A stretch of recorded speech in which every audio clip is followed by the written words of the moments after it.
Give it up for my dear friend and incredibly talented human, Liv Hewson.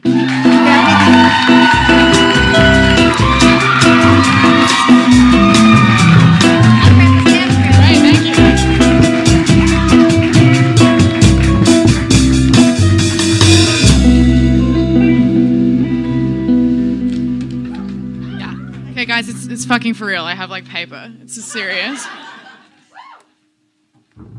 Thank you. It's incredibly serious business, all right? Okay. How cute. Wait, how cute.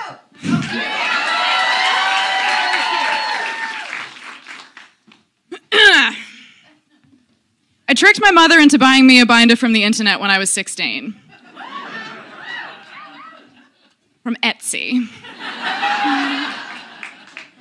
I didn't have a credit card. It was purple. It was quite deep, vivid purple. It was a purple wraparound compression binder, like the kind that you wear after surgery. But it was decorated with silver studs down the front. Very cool. It was designed in such a way that it could be worn the way binders usually are, but also could be worn by itself. And I thought, fantastic! I can pretend that this is just a strange shirt. And I did. And it worked. She fucking got it. She raised her eyebrows at me, my mother, but she got it. Her concern was more that I'd be wearing something sleeveless outside. Trust my mother to be more worried about sunburn than anything else. I told her not to worry, I'd be very careful. My eternal thanks to the, I assume, queer independent designer who ran that Etsy shop, wherever you may be now. In hindsight, my mother does describe clocking something about that at the time, as sort of like, huh, okay. You're more insistent about this than the secondhand trench coat you wanted last month. It seems to be quite important to you. And you are wearing it underneath other things a lot. When I told my parents that I'm non-binary, both of them separately said something along the lines of, well, we always sort of figured that there was something going on with you and gender. And that is so funny because I assumed that I was doing a very good job of keeping it under wraps, but it turns out that my parents were just as inarticulate about my experience growing up as I was. Like, we were all noticing the same things about me and all in unison going, God, I wonder what that's about. Anyway, like, is anyone gonna say anything? I guess I'll go, eventually. And as I was telling them, as I was losing the game of chicken we'd all apparently been playing, my mum bought up the binder because she remembered it. Like, on some level, she knew what it was. And I feel like that says a lot about my parents, and I think it's quite beautiful. You know, in not knowing about me yet, it's like, okay, I might not know what to say about this, but I know I should get you the shirt. You know, and that's not nothing. That's a real gift. And it felt like one. I kept that binder for so many years. But it's like when a person can't express themselves, I think they end up making compromises and also jokes. My classmates and I went to an event together in 2022, and one of them had her nails painted in this pattern of tits. Like black and white lines on a white background, all of like breast shapes of different sizes. And I used to have a shirt like that. So I was really excited to tell her, and she laughed. And then everyone spent the next few minutes pointing at her nails, figuring out which tits they were. Figuring out which breast shape matched theirs, was the closest to their own. And then eventually everyone had spoken but me. And nobody pressed. I was out by then. That was very nice of them. And eventually I just quietly said, like, ask me again in a couple of months. And my classmate said to me, oh my God, you're doing it? And And I said, I'm waiting to hear when they can fit me in, but yeah. And she hugged me really tightly. So after that, but before I actually went in for surgery, on 2 separate occasions, I was fooling around with people, clang, brag.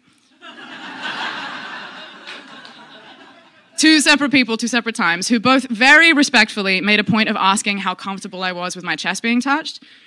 No one had ever asked me that before. And like, not having been in a position to answer that question, honestly, I just decided to be funny instead. So I made the same joke twice in a row. Please, have at it. Enjoy them while they're here.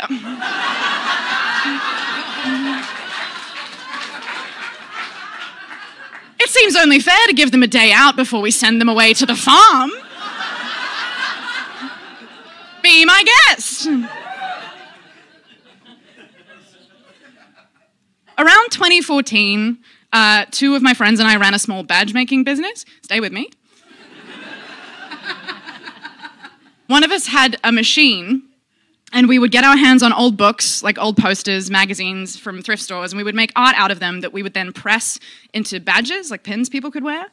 And then we'd sell them at local handmade markets. So in terms of the 2014 hipster landscape, I think we fell somewhere between like macrame owls and like wall art made out of shattered vinyl. We made 0 money, obviously. But it wasn't about that. We just liked being creative and each other's company. It was fun to do. The badges were cool. I still have a few of them. But where I'm going with this is that at one point, my friend, who's a photographer, wanted to branch out into making badges out of images that we'd made from scratch instead of ones that we'd found. So we made a series of, and I don't remember whose idea this was, badges that were, to scale, life-size photographs of each other's nipples. Now, this is genius as far as I'm concerned. We got multiple friends of ours in on it. People wanted their own. The idea of a badge that's a nipple that you can pin anywhere, that's fucking gold. But my point is, if you were in Canberra just under 10 years ago at a hipster street market, at a badge store, looking at a series of realistic nipple badges, and you got yourself the pierced one, that's me, bitch.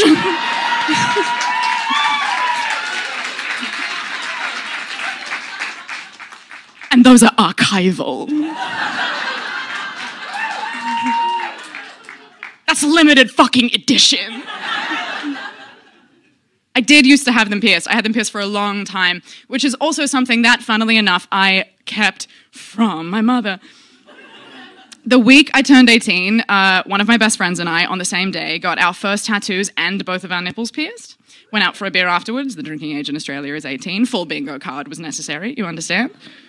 Sat there smoking cigarettes, looking extremely fucking pleased with ourselves. Now, my poor friend was much bustier than me, so she didn't keep them all that long, because throughout the healing process, she kept hitting them on door frames. Yeah.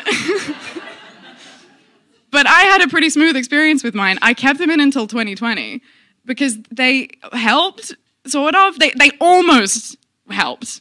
It wasn't exactly what I needed or even close, but it was like a gesture at something like relief, or as close as I imagined I could get to it. It's like jokes and compromises, right? Like, I have 12 tattoos.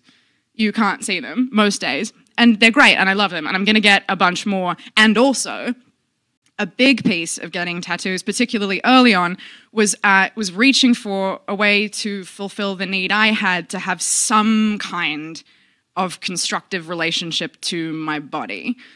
Like one in which I decided what happened to it and what it looked like, and I was looking for some way to enact upon my body without destroying it, without destroying us both. Something, looking for some compromise. Like, okay, if this is the body I have to be in, maybe I can find a way to mark it, to change it, to make it mine a little. somehow, make it as mine as I feel I'm allowed, particularly if my body couldn't be different in the ways I actually needed it to. And I used to have a bunch more piercings than this, same thing. But my chest being the most literal example, there was never anything subconscious about that one. Like sometimes with the body modification I did, there was like repression or denial involved, but I would stare at the silver bars through my chest and literally think to myself, well, at least I've done something to them. And it's a compromise of diminishing returns. It doesn't work. You don't get anything back. There's no prize at the end for having exhausted every miserable alternative before doing what you actually needed to do in the first place. The best way to be in relationship to your body is to stop treating it and yourself like something that needs to be compromised around. But that seems very obvious now. So my mum found out about the nipple piercings at the doctor's office within about a year. I don't remember why, but I needed a scan or an x-ray, something that required metal jewelry to be removed. And there were some I couldn't take out of my ears, so the doctor covered them with tape. And I asked for some tape for my nipples as well. And my mum had this gorgeous reaction that I haven't quite seen out of her since. She was sort of delighted. Like, never wanted to hear about it again, obviously. Was mortified. But she had this sort of like born in England, like schoolgirl smile on her face. Like, really? Oh, for God's sake.